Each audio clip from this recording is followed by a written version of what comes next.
Bonjour, je suis Andy Hans, responsable de la performance chez Perfex, et dans cette vidéo, je vais essayer d'apporter des éléments de réponse à la question suivante: comment revenir d'une blessure? Comme d'habitude, ma réponse ne va pas être élémentaire, elle sera systémique. Un athlète ne peut pas suivre le même programme de réhabilitation qu'un non-athlète. Cela reviendrait à méconnaître le concept de réhabilitation sportive. La spécificité et la qualité des protocoles post-blessure vont influencer de manière significative le retour de blessure.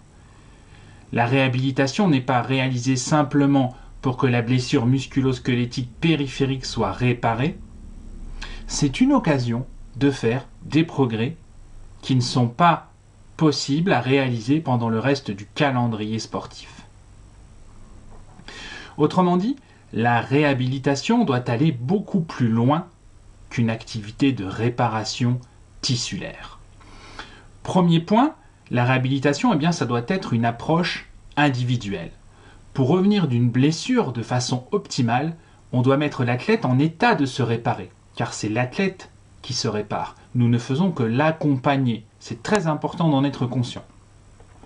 Sur le plan psychologique, on doit prendre en compte les états psychologiques de l'athlète, qui soient négatifs, c'est-à-dire la colère, l'hostilité, l'anxiété et le stress qui peuvent entraver la récupération physique, comme les états psychologiques positifs qui peuvent encourager la récupération. On doit aussi prendre en compte les croyances, les attentes et les conditionnements spécifiques afin que l'athlète acquiert des états émotionnels et des cognitions qui psychologiquement favorisent la guérison.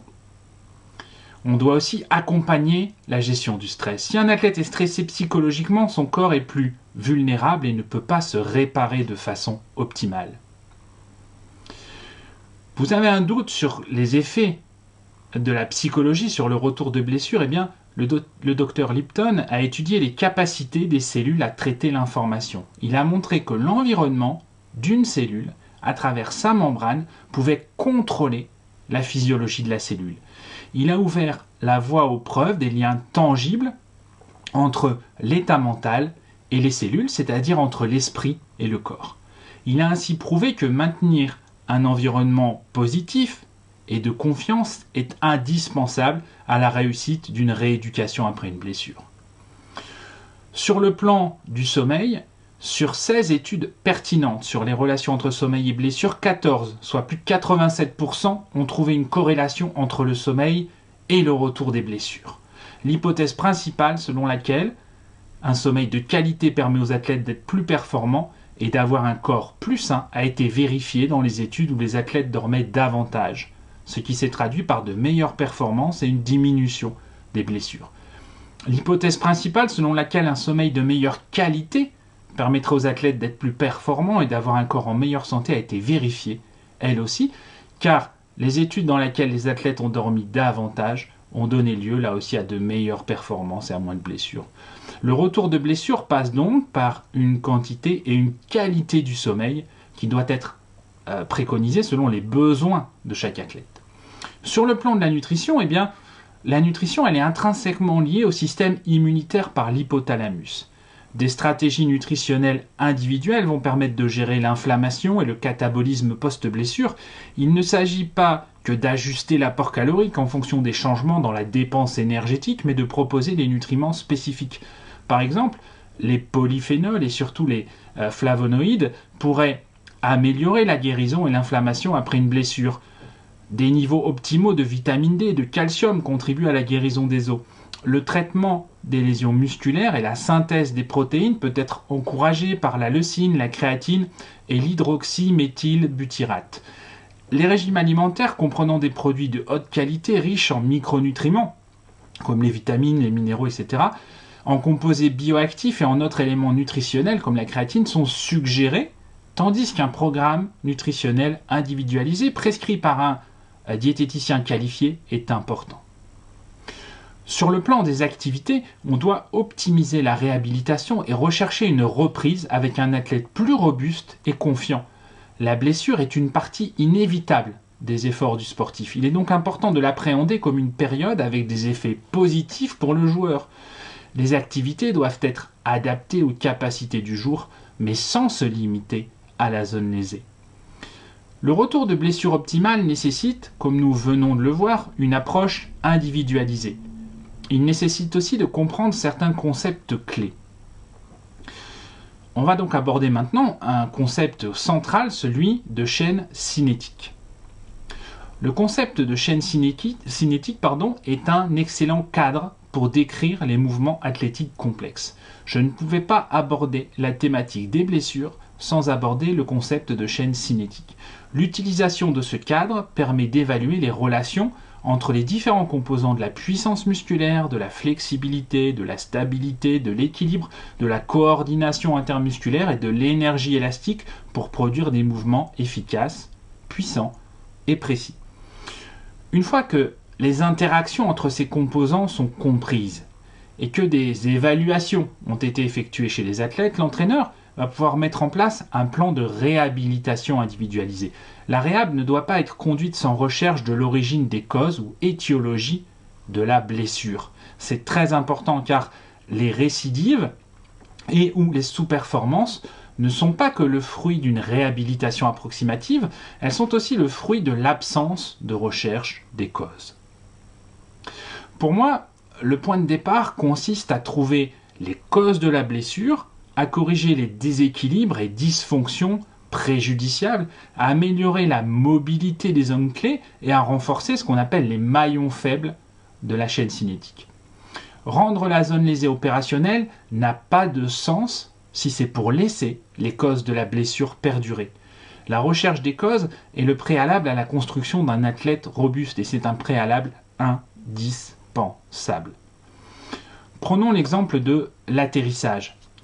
L'atterrissage, c'est un élément fondamental dans une multitude d'activités sportives. L'atterrissage, ça exige une performance technique optimale, tout en assurant une absorption efficace des forces d'impact générées lors du contact entre le pied et le sol, pour minimiser le risque de blessure. Au basketball, par exemple, tous les joueurs veulent dunker. Aujourd'hui, on trouve des programmes pour dunker en 3 semaines, soi-disant. J'aimerais bien connaître la place et le contenu consacré à l'atterrissage dans ces programmes, s'il y en a. Il est impératif de comprendre les principes biomécaniques qui sous-tendent les différents types de techniques d'atterrissage afin d'enseigner efficacement aux athlètes comment absorber en toute sécurité les forces d'impact qui sont générées lors de l'atterrissage par les sauts préalables. Les conseils techniques pour une réception en toute sécurité comprennent évidemment la flexion active des chevilles, des genoux et des hanches, la célèbre triple flexion, mais aussi l'évitement d'un mouvement exagéré ou d'une posture excessivement fléchie du tronc, comme le maintien d'un pied neutre et l'assurance d'un contrôle neuromusculaire coordonné. Les programmes d'entraînement visant à améliorer l'efficacité et la sécurité des atterrissages doivent tenir compte du développement physique de chaque athlète, car la performance à l'atterrissage exige à la fois des qualités physiques très développées et une bonne maîtrise technique. Une amplitude articulaire adéquate et efficace, de la mobilité et de la force dans l'ensemble du corps sont un ensemble de qualités essentielles qui doivent être développées pour étayer une technique de réception efficace afin que les athlètes puissent atteindre leurs objectifs de performance, encore une fois, en toute sécurité. Prenons maintenant l'exemple du lancer. Le lancer, c'est un mouvement de tout le corps qui est initié depuis le sol, par les jambes et transmis aux membres supérieurs par le tronc. Il s'agit d'une tâche complexe et les blessures sont ici très fréquentes. Elles sont principalement dues à des fautes techniques, à une compétence physique inadéquate ou à des erreurs de charge de travail. L'évaluation et le développement de l'ensemble de la chaîne cinétique sont essentiels pour prévenir et réhabiliter les blessures. Les lanceurs développent des changements dans la mobilité et la force de l'épaule qui peuvent conduire à des blessures diverses et variées. La préparation physique et la réhabilitation des lanceurs doivent s'assurer qu'ils ont la mobilité et la force des membres inférieurs du tronc et des membres supérieurs requises pour les lancer. le concept de chaîne cinétique, comme cadre de travail, me semble indispensable. Mais il ne suffit pas. Il faut aussi parler de contrôle moteur et de stabilisation. Voyons maintenant ce qu'on entend par contrôle moteur et stabilisation. Eh bien, pour moi, quand un entraîneur rencontre un joueur, il devrait commencer par une approche systématique de dépistage, de test et d'évaluation du mouvement. Ça me semble indispensable. Et pourquoi c'est indispensable ? Eh bien, parce que cela permet d'identifier et d'établir les bases, les faiblesses et les objectifs individuels appropriés. Il est extrêmement important non seulement de commencer par le mouvement, mais aussi de contrôler périodiquement le mouvement. Car les risques de blessure des athlètes, ils vont évoluer chaque jour pour un même athlète. Pour que le mouvement soit le plus libéré possible, l'athlète doit avant tout être stable. Il existe 5 clés pour améliorer efficacement le contrôle moteur et la stabilisation sous-jacente. Première clé, le dépistage quotidien à la recherche de biomarqueurs critiques tels que la douleur par exemple ou le dysfonctionnement dans le mouvement. Deuxième clé, l'exploitation d'une diversité de mouvements pour trouver le maillon le plus faible. Cela crée une stratégie corrective plus efficace. Troisième clé, la progression neurodéveloppementale. Si la motricité primaire ou primordiale est mauvaise, le mouvement ne peut pas être efficace. Quatrième clé, la mise en œuvre de stratégies correctives pour créer un feedback rapide et efficace. Et ces stratégies portent sur la neuroperformance. Cinquième clé, mettre l'accent sur l'exploration motrice. Réserver la technique correcte à l'entraînement des mouvements de force et de puissance. La lutte contre les mouvements inefficaces qui posent doucement, quotidiennement, les bases des blessures dépend largement du contrôle moteur et de la stabilisation sous-jacente au contrôle moteur. C'est alors que le sportif me demande « Et les étirements ?» Eh bien, parlons-en des étirements. L'étirement musculaire, il est couramment utilisé par la grande majorité des athlètes. Cependant, les adaptations neuromusculaires générées par l'étirement sont individuelles. Il n'est pas possible de rédiger des directives communes pour tous les athlètes, certains ayant des problèmes de mobilité ou des raideurs musculaires et tendineuses ou des exigences de production de force qui sont toutes différentes. Il existe des avantages potentiels en matière de prévention des blessures et d'amélioration de la performance associés à des programmes d'étirement bien mis en œuvre, à la condition que les types d'étirements effectués, par exemple statiques, passifs, actifs, dynamiques, etc., et leur périodisation soit bonne.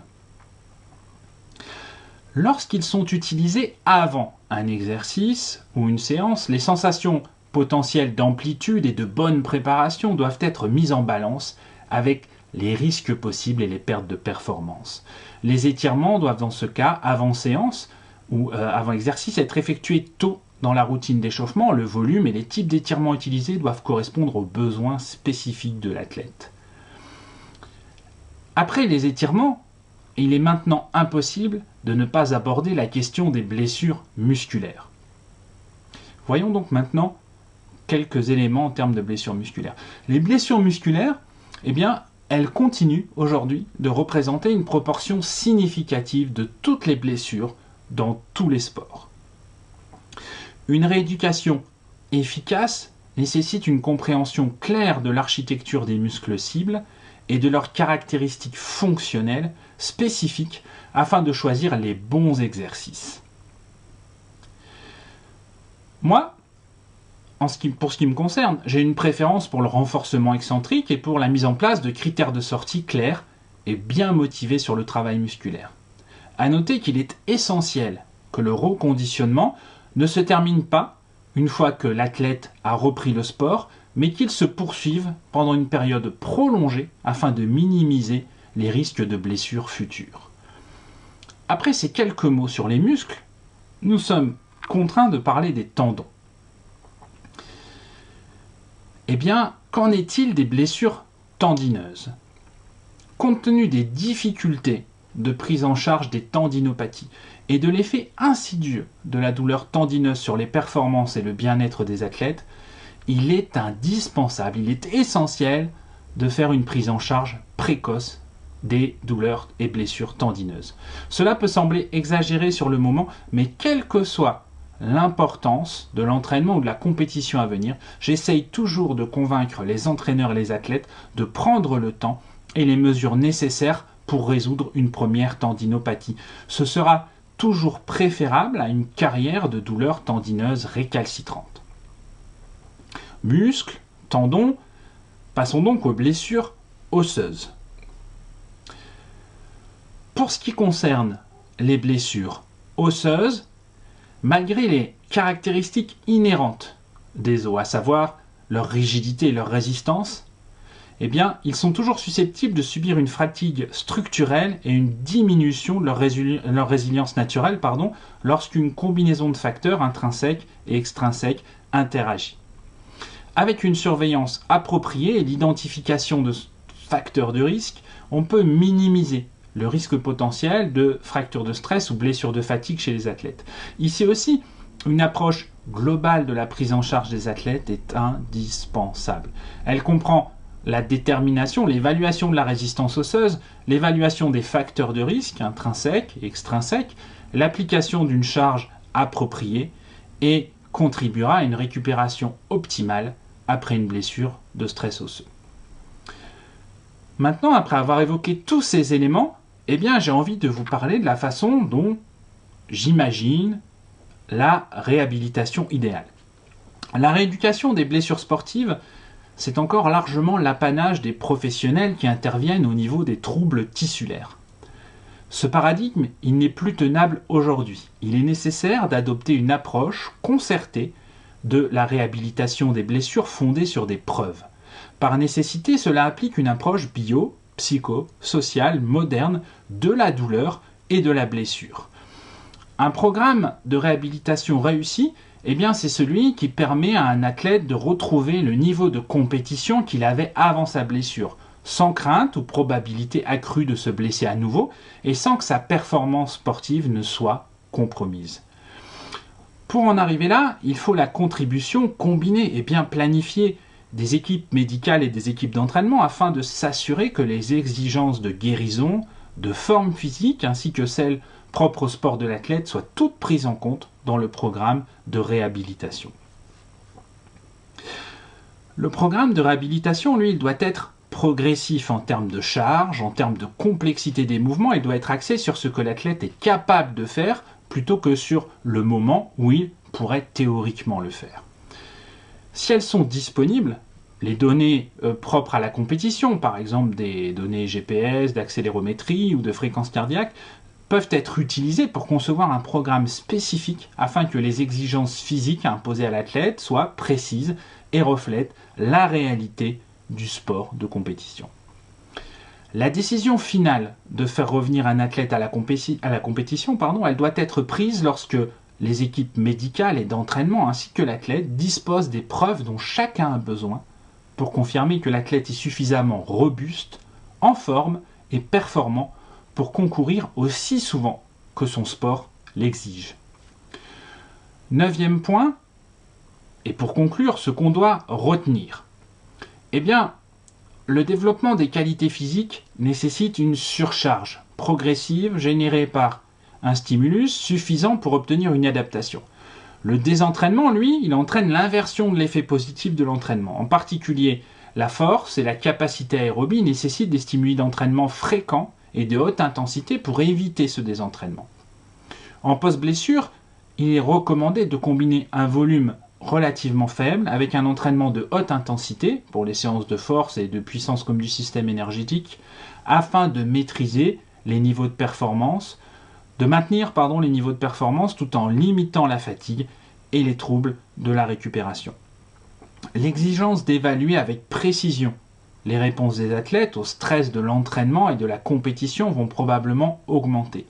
L'exécution efficace de cette tâche de réhabilitation commence par la quantification précise de la charge d'entraînement et de réhabilitation. Bien que l'utilisation de variables objectives valides et fiables puisse sans aucun doute être bénéfique, il existe un intérêt croissant, soutenu à la fois par la pratique et par la recherche, pour l'utilisation d'outils subjectifs. Ces outils ont l'avantage d'être peu coûteux, ils sont faciles à mettre en œuvre, et lorsqu'ils sont associés à des marqueurs objectifs appropriés, ils sont susceptibles de fournir les informations les plus pertinentes. La récupération peut être caractérisée par des processus globaux d'augmentation du métabolisme, de fatigue, de dommages musculaires et d'inflammation. Les protocoles de récupération sont des déterminants clés dans la réhabilitation.